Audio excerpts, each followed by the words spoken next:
Hi everyone, Pablo here from Unique Japan. How are you? April 16th, 2020. It's been a little while since I've created a video for everyone, and it feels good to be back in front of the camera. You'll hear Nelson in the background. He has just been on fire since this whole lockdown, COVID-19 pandemic, and but it's been great in a sense that we've got the family together, and of course it's a challenging time. Because I work from home, it hasn't necessarily changed my life tremendously, just that we have a packed house constantly here. But we've got a garden, and we have people around us that are all in the same boat, and we'll all get through this. So challenging time, but we will see light at the end of the tunnel. So let's all just hang in there and be positive and kind to each other, and just look forward to a brighter future. So I wanted to take a couple minutes to describe some of the swords that are in Catalog 34, our preview edition. I don't have time to go through a full catalog at this time, just because of the constraints here in the family. But I thought it'd be kind of cool just to go through some of the pieces. Now in catalog, I gotta grab my glasses here because I am getting older and I need these things. Now, catalog 33, there's still a couple pieces remaining. One is a Gasan Sarakatsu katana that is just awesome.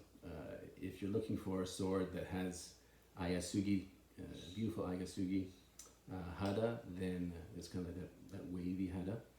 It's just a gorgeous piece, and not so in your face. You'll see the ayasugi that's so ayasugi, and for the most part, it looks almost tacky. And this one, this Gasan Sarakatsu is gorgeous. It's understated, but it's there, very elegant. So if you're looking for a beautiful representation, and without even horimono, it's just the sword speaks for itself. I think it's a gorgeous piece, and I have a nice PDF that you can download all about the Sarakatsu katana. There's also the Shitahara Terushige, the three-body katana, three-body cutting test katana that I have here in the UK. I'm just holding the koshidai for the moment, and I'll leave the sword in its shidasaya for now, because Nelson could jump in any time. I want to be on guard. But this is a beautiful piece. I mean, this is an Edo period koshidai that looks beautiful. The sword is in fine shape. It has a distinctive, very circular mokume pattern ohada that is very beautiful. I'll just take a quick peek on it. Gee, I have two swords in front of me. There it is right here. Yeah, I mean, you really see the mokume. It's gorgeous. Nice little piece, And like I say, severed three bodies in one cut. So that shows just how sharp the sword really is. Okay, so two swords left in catalog 33. That's the Shitahara Terushige, and I can send some pictures of that here. I don't have professional shots taken from in Tokyo. This is all stuff here in the UK. So anybody in Europe is looking for a sword that doesn't require the importing from Japan. This is a sword that's good to go. And of course I can ship it to the States and anywhere else in the world. And also that Sarakatsu, look at the Sarakatsu. Okay, now let's get into catalog 34. The first sword is a Kage Hidetachi. Now, this is just an unbelievable piece. It's on hold right now and likely will get sold, but if you are interested, please ask about it. It's obviously very expensive. It's a higher end sword. It's only 11 pieces of Kagehide are known to exist. Date Masamune had one called the Kudombo Giri, a very famous sword that he used or had tested. There's a big story about that. So I've created a big PDF on the Kage Hidetachi. Gorgeous Umetada Tachi fittings on an Uchikatana Koshidai. Of course, Kagehide is the younger brother of Mitsutada, helped to establish the Osafune school, Bizei Osafune school, and actually started basically the roots of the Kozori school as well. So just, I mean, I can't tell you enough about the sword. It's unbelievable. It's unbelievable, Tachi. And signed. So many swords, as you all know, from that Koto period, especially Kamakura. This sword is made in 1259, 1261.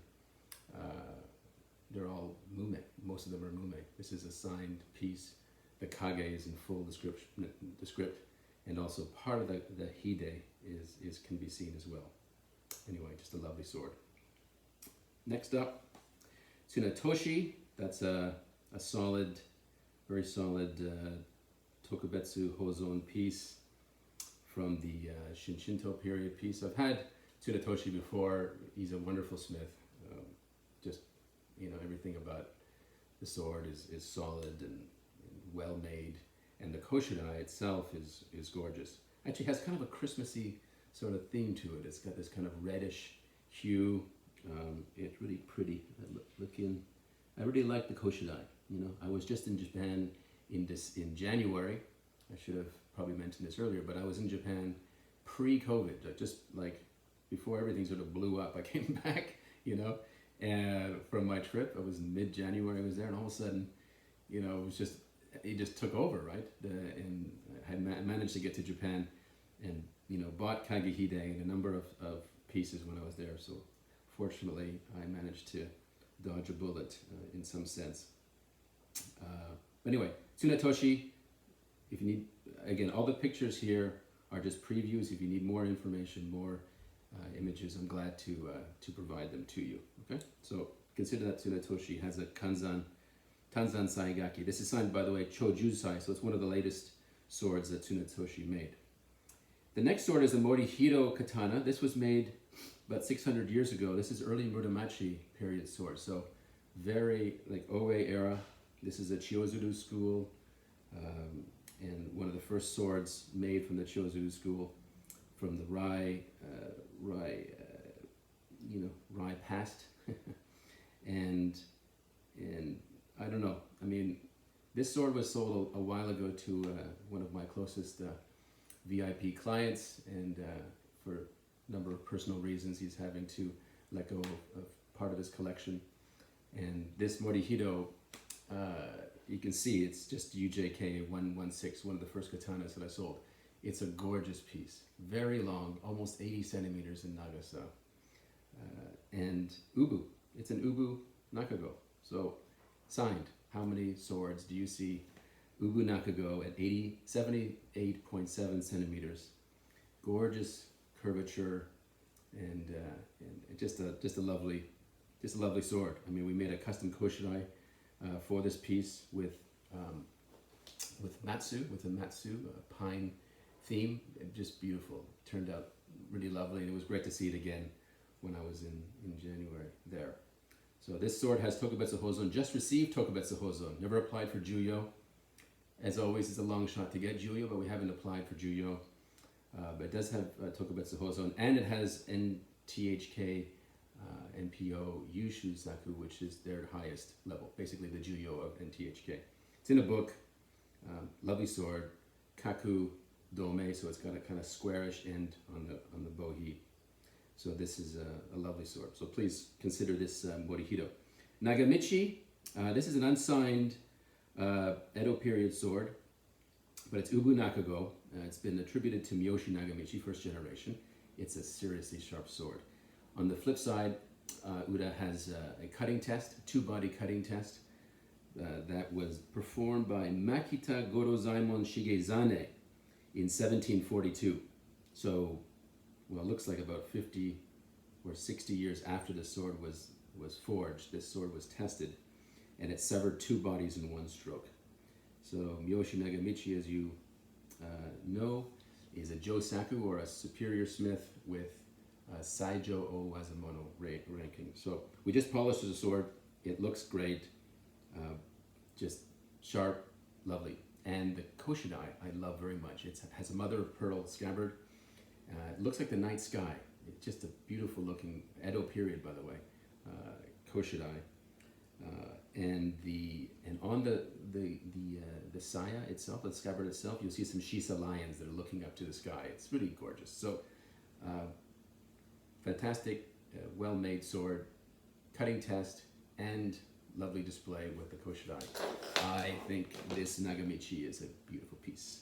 So, moving on, we have a Sandai Yasutsugu Daisho. So those that are looking for a nice daisho to display in their office or home, this is one to consider. The katana is quite long actually. It's 75.9 centimeters, and the wakizashi is 54 centimeters. This is not an Edo period daisho. The two swords were acquired, and then the client built a matching daisho, which we do for clients all the time, by the way. It just looks fantastic. It looks beautiful. It's clever. It's clean. It, of course, has the aoemon on the nakago, which the Tokugawa family had. So it just says Edo period. It just feels Edo. And the third generation is kind of an interesting story. You had like the second generation Yasutsugu that died early, and his younger brother wanted to take over third generation, but that second generation's son was deemed to be the third generation, so they ended up creating two factions of having the Echizen third generation, which was his younger brother, and the son ended up going to Edo and becoming the third generation of the Edo branch, and that's when the Yasutsugu school divided into two. I think it's a beautiful daisho. Please consider our lovely images of the sword. It's clean, and the katana is really brilliant actually. It even has outside chance of getting juyo on that katana. Now, next piece is the Terayoshi Tanto UJTA 049. I haven't had a tanto inside my catalog for a long time, and it's just difficult to find a tanto that really gets me, unless it's a Koto period piece, just any sort of tanto. It's just something that I find hard to necessarily pull the trigger on. But this one, I love it. I think it's just a fabulous piece. Shinto period sword, signed with a sakura, because apparently he lived in a place, he's retained by the sakura fief, and I think the sakura, of course, cherry blossoms, and that you'll see that on the nakago. But what's interesting about the Terayoshi Tanto is that he himself was a kind of a scholar. He was well read. He traveled throughout Japan, studied under Hosokawa Masayoshi for a little while, but cared about his community, and he was really loved by the people around him. And I think he just represents what we need today, somebody with character, somebody who just deeply cares about those around him more than ever. So I think this is a tanto for today's times. And the tanto also has beautiful koshidai that we're getting certified from the NTHK. I'm certain it's Edo period. If it's not Edo period, then it's very soon after that. But I reckon it's the original koshidai to the sword, because it was made in 1863. Solid. It's really heavy actually. The weight is 445 grams, almost the weight of a regular wakizashi. So it's not a flimsy tanto by no stretch of the imagination. There's also some matching fittings on the tanto koshidai. So Tokubetsu Hozon, Kanzan Saigaki as well, lovely sword. Please consider this as a good tanto to have, really good tanto, great story. And Marcus Sesko wrote a beautiful article on Terayoshi's life that we'll add to the background to this smith. Now, late Muromachi period sword is next with a Bizen Osafune Magoemon Nojo Kiyomitsu katana. There's a lot of very hit and miss, as we all know, with swords from the late Muromachi period. This is one of those swords that's signed with his personal name. Beefy, solid. I was really impressed. 900 grams. This sword's big. Tokubetsu Hozon, Kanzan Saigaki, Josaku Smith. We have certificates for the koshidai and Tokubetsu Hozon for the sword itself. So if you're looking for just one really good and reasonably priced late Muromachi period sword, I think this is a great one. It's dated August 1570, so we're looking at, 450 years old in August, if my math is is correct. Next is the Jumyo katana. Jumyo means long life, happy long life. That's the UJKA 344 katana. A lovely sword. It's 62.9 centimeters in length. I always think of these relatively short swords that are 62, 63 centimeters, 65 centimeters, quite warrior style, easy to maneuver. I've had clients from Navy SEALs that have asked me for long wakizashis or short katanas to work with. They find it a little bit too long, some of the swords, in terms of training. And I think, so I whenever I see that length and it's ubu nakago, I think it's, it feels to me that somebody has custom ordered the sword for fighting purposes. Okay? So, and lovely Edo period koshinai on this Jumyo. Nice story, reasonable price. Consider it, please.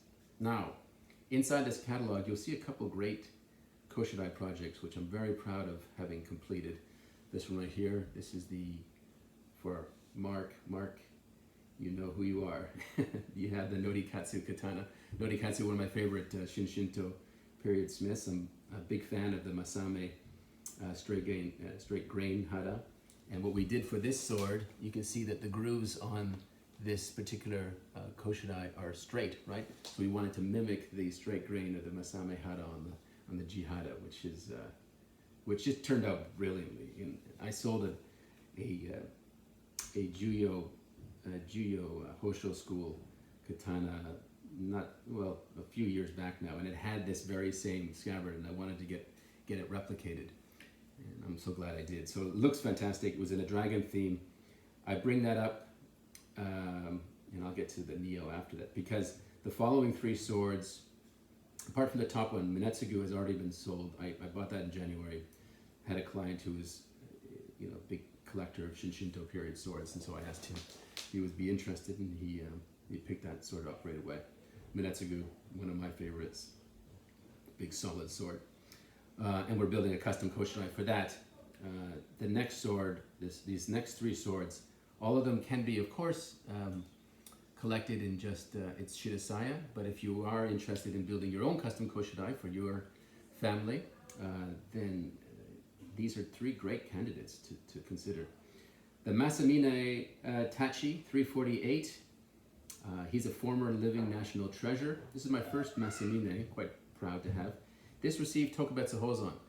Difficult to get Tokubetsu Hozon if you're a modern swordsmith. Most of the time it's going to be Hozon all the way, but if it's really quite special, then Tokubetsu Hozon can be attained. And so this sword has Tokubetsu Hozon. I also have in my personal collection at the moment a So Tsutomu Kiyomaru Utsushi that is also Tokubetsu Hozon. So I know it's quite rare to achieve. Also has NTHK Yushisaku, which is their highest Juyo. Now this sword is long, 73 centimeters about. Beautiful tachi. It's based on the Fukuoka Ichimonji Sukezane swordsmith. So it just has this kind of Kamakura flair at the same time. It is a modern made sword. And there he is. There's Nelson. How are you? Okay, he's smiling.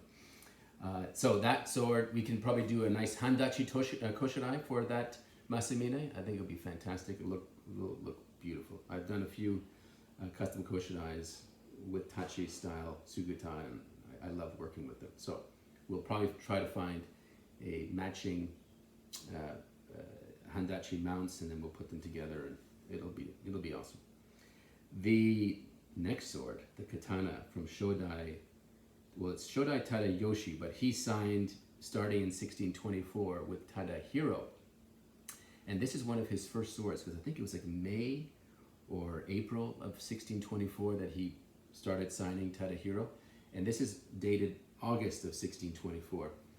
73 centimeter Ubu Nakago, dated sword from Tadahiro. Just a beautiful sword. It actually has this wet surface, and even Tanzan in the Saigaki talked about how the sword looks wet, and that's a sure sign when something looks wet. The steel looks wet, then it's a nice sharp looking sword, and a sharp sword. So Saijo Owazamono, as we know, Saijo Saku, Grandmaster swordsmith, Grandmaster sharpness, Tanzan Sensei Saigaki. This is just a gorgeous sword, and if you're interested in making a custom koshidai, great. If not, no problem. And that is the door. The next sword is, and the final sword of the catalog, is a Tegai Kanekyo katana. And Kanekyo, this sword is made in the Nanbakusho area, so late 1300s to, it says Oe era. This sword is sharp. Like, it's one of those swords that when I still remember, like, it kind of gives me shivers. I was just, cleaning the sword, and I was like, man, sometimes the edge of swords kind of freak me out a little bit. And this one, this Tegai Kanekyo, is just one of those swords that's just kind of wickedly sharp. In fact, the polisher who worked on this sword has placed his, and we can't read this polisher's name, but on the shirasaya you'll see this, the monogram of the polisher. He was pretty proud of his work because he just managed to get this thing so friggin' sharp that it's just amazing. Anyway, ranking of Wazamono Kanekyo, and there's a big chunk taken off on the Mune side that is from a kirikomi. Obviously somebody just kind of sliced this sword when it was in battle. This is just such a warrior sword. You can take it as it is, or you can build something along with it, something really kind of aggressive. Probably deserves to, in terms of mounts. This is a fighting sword. It's pretty awesome. I like this kind of sword very much. Not too much curvature. 70.6 osuriyage, 630 grams. I like this. I like this piece a lot. So that's the final sword of the catalog. And then I'll leave you with this Neo katana. This is a Juyo. You might remember this from the previous catalog. Love this sword, And I had these Neo Menuki, the Guardian Kings, with the sword, and I really wanted to build a custom koshidai. I'm so glad that Elliot and I worked on this piece. Fantastic. It worked out just beautifully. We had kind of a Zen swirls on the scabbard. We got more Shoki. This is Shoki the Demon Slayer, and we have, of course, Neo right here on the Kashida.